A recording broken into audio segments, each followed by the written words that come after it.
Awesome. That's actually all the question we have, so. Okay. Crazy.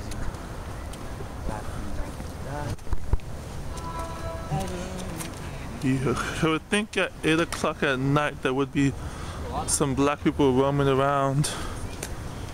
Some. Are you videotaping? Joey, how is that in the trees right there? How is that in the trees, Joey? Joey, wait, what? You might have Joey, so much brighter than you. Huh? Yeah, I know. I can't wait for terrible. that. So how you? Walking around. Do you think we could ask you questions though? Is that cool?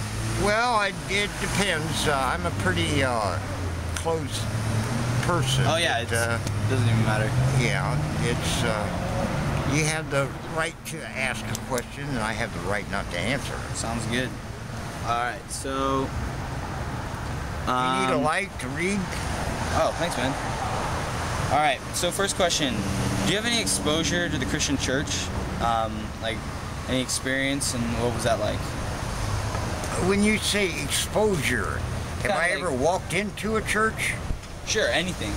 Any kind of relationship. I attended a funeral once and turned around and walked right out. Oh, there we go. Did that tell you anything? Yeah. See, nothing really. I mean, this is all unbiased, so. Well, no, I understand that. Where are you from? Are you European? Oh no, I'm. What's your heritage? I think I'm part Italian and part. Not sure on my mom's side actually.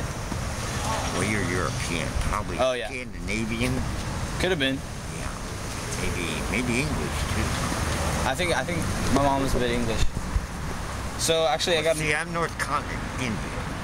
There you go. And our culture is a lot different. When you have burials, you're very formal, very restricted, very by the numbers. Mm-hmm. Everything is like a wedding. You practice, you teach everybody how to walk, move to the left, move to the right, do this and that and the other thing. Well, in our culture, it's not like that. It's completely different. So yes, I know quite a bit about many different types of religions, of many different sovereignties from India, South Continent, China. What do you know about Buddha? Hindu. I know a little bit. Not really that much. One of my good friends just came back from a trip to India, and she was on she was serving over there at the Mother Teresa seminar? home. No, she served over there. Just travel. No, she served people. I'm not sure exactly what she did, but she did some mission work over there, and she lived in the Mother Teresa home, and she lived all around, but she was learning the culture there and everything. It was really cool. Do you mind if I ask you the next question? Certainly. We got about 9 questions there. Okay, so then what do you think a Christian is supposed to be? Just from your knowledge. I don't make those judgments. I don't judge people. Like, for example, me and a friend of mine, he was sitting here, I was sitting over here earlier this evening. We made a judgment call. We had to call the police. We had a prisoner. I'm blind and he's blind. He just had laser surgery. Wow, okay. He's 66 and I'm 65 years old. He had his 4-year-old poodle right there, and these gangbangers came through cussing and threatening us, and we had to call the police. Now that's called a judgment call. They threatened us physically with violence. Now if I'd been 25 years old, I would have killed both of them, which your Christian religion would not approve, right? That's true. Yeah, I guess. Right. Now, North Continent Indian, you kill the goddamn.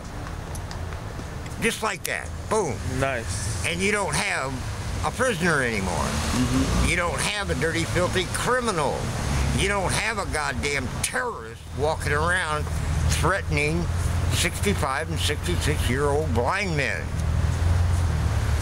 Now, that pretty much answers your question? Sure. I have another question. So then, have you ever talked to any Christians before? And like, I'm basically asking like, what? Now that's pretty what dumb were they question. like? That is have they ever? genuinely a dumb question. Well, what I mean is like, Christians. Just about everybody on the North Continent, in some manner, is part of Christian religion. Ask him if he's been helped out. Now, how dumb is that? Well, I mean, like, kind of asking, like, they've kind of talked to you about, like, Jesus, that kind of thing, or... Now, see, you're getting into the domania or the doctrine type of program. You're not thinking in terms of, well, did you help that person, man? Yeah, I helped him out. That's cool. See, that slang left your formal language, and it graduated over the last 60 years. I watched that go from formal religious communications to your everyday communications. Like, I'll have people walk up to me, man, you look hungry, here's 20. I said, geez, thanks very much. But I didn't get that wrong. Like, I just didn't. You know, but that's their Christian expression. Sure. I see people, when I was at 7-Eleven, I walked up to a guy and handed him a 20, and I said, man, when's the last time you had something to eat? Oh, about 2 days ago. I said, well, let's go inside right now. Here's a 20. Go in and buy food.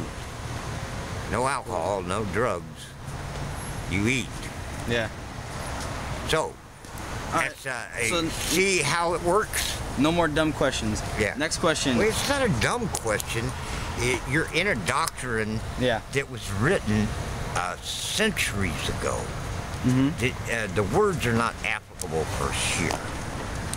You know, it's not Yeah, up to speed, up to date. That's why you When use- you're inside the church or when you're talking to a deacon, a preacher, or something like that, then it's up to speed, up to date, right? Mm-hmm. For them. Mm-hmm. That's why, like... Excuse me. Ask him if any Christians have ever helped them. What? You understand, they went to formal schooling. And that's the only way that they can communicate with you is through their formal language. Yeah. But if they were out here on the street, they would have an extremely difficult time communicating because half the, I would say more than half, probably 90% of the individuals wouldn't know what the hell they were talking about. Yeah. Now see, I said hell, big deal. I say it all the time. It's not a big deal. So, You ever watch Then- Hellboy? I have. Oh, that's a great movie. Great movie, wasn't it? I thought that was terrific. So, Now see, the churches wouldn't approve of that. But I thought it was a great movie. Okay. what's okay. your- So, how do you find your, like, define your morals or, like, your sense of right and wrong? Well, it depends on the individual and the experience. Now, at 65 years old, I think I have more experience than you. Yeah. So do you think that I would have better judgment than you? Experience-wise?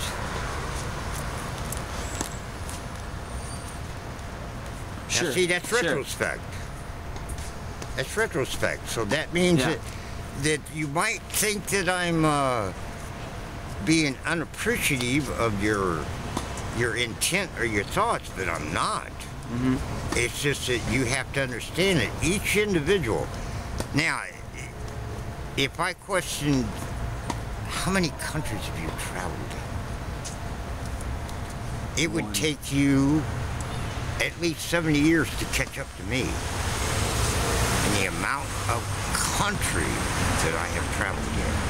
And I know people that have traveled at least 5 times more countries than I have. That you have never met world travelers before that have been everywhere. It's absolutely incredible, their perspectives So I got another question for you. Okay. Do you view Christians as being judgmental? Some are and some aren't. Just like you're paraphrasing it and putting a distinctive structure. How am I? By using just them. Do you think the Jewish are judgmental? Do you think that Catholics are judgmental? Do you think the in your experience? Pardon? So in your experience? My experience is that most every individual that I have ever met is a mature adult, except for when I encounter street people, like what me and him encountered today, which was really a terrible thing, because this is a very nice area. He lives a half a block away. I don't live very far away. And it's just, this is a very nice place. And I'm judgmental with those people. I would execute them immediately. Wow. Okay. Let there be no doubt. I don't make judgments. I make decisions. Those kind of people do not and will not be allowed to exist. Now that's called hardcore, hard line talk. I do not tolerate. Have you ever seen all the baby carriages come through here with the birthers and the husbands carrying their maybe a 3-month-old, a 2-month-old? And you don't want a goddamn gangbanger coming through with a bottle of alcohol in his hand, just shot up crystal methamphetamines. Yeah. It's gonna rob you, and he could possibly kill you, your wife, and your child. Now, do you think that's judgmental? Do you? It's your interview. Terrible world, isn't it? Yeah. It's called reality. Okay. So, next question. I can read it here. Where do you believe man came from? What do you think about that? Somebody kicked him in the buttocks. That's what usually a medical physician when you hold them upside down and whack them on their buttocks. What? Just like your medical physician whacked you on your buttock. But you know that most children, it's not necessary to do that, because I've delivered a lot of children before. Have you ever seen a water delivery? No. It restarts it. It's very prevalent. They actually deliver the child from the womb in warm water, raise the child up out of the warm water, clear the eyes, cut the umbilical cord, secure them, dry them, check their breathing, check their eyes, ears, nose, and then hand them to the birther. Okay. So wait, just to reiterate the question, I was kind of asking, like, before, like, the first man. See, I still live in reality. Well, I mean, what I'm saying is, like, the first man. When I fall over dead, I'll probably walk over and kick that goddamn tree and say, I'm not ready to die. And the tree will say, well, okay. You don't have to get mad about it. Okay, so I guess that's kind of like my next question. Now, see, I'm just a little bit of humor there. Yeah, that's good. So the next question, what do you believe happens after death? Any goddamn thing you want to. Okay. Now, why did I say that? Because I'm a North Continent Indian, and we face death 24/7. It's where you don't. You have never been threatened before in your life. You have never been under fire. You've never been attacked. You've never had prisoners drunk, intoxicated, or on drugs go totally insane. You've never encountered any of those things. Where do you live, in Belmont? Hillsboro? San Mateo. Where in San Mateo? By Aragon High School. Where? By Aragon High School. Oh, I know that place. That's a really nice place. It's a nice, quiet, residential area. And a lot of good people live there. Yeah. And you don't have gangbangers coming through there. You don't have people doing drive-bys and shooting at